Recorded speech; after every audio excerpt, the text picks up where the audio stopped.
Muna isud-ana mo diri sa bukid mga kablog, puso sa saging. So ang makarelate ra gyud diri mga kablog kining sud-ana mo diri ang mga kwadra mga kablog ng mga pobre sa manaho. So muna itirada na mo diri sa bukid mga kablog. Kung wala may sudan, labi na karon kay mahal ang sudan ay isda sa palengke. So ngita tagpaagi nga makasudan ta mga kablog. Una nga, nanguha dyan kong puso diri sa bukid mga ka-viewers kay mayo na lang ni atong sudan-sudanon.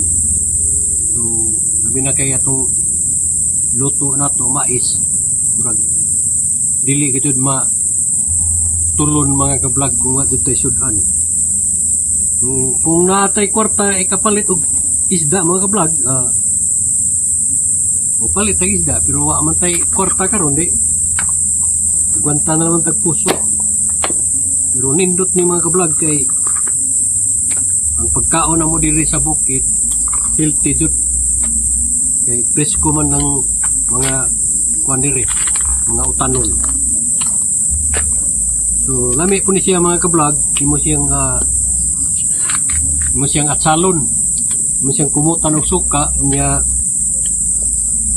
utangan nimo ni og kanang mga panakot, mga sibuyas, sibuyas dahon, luya.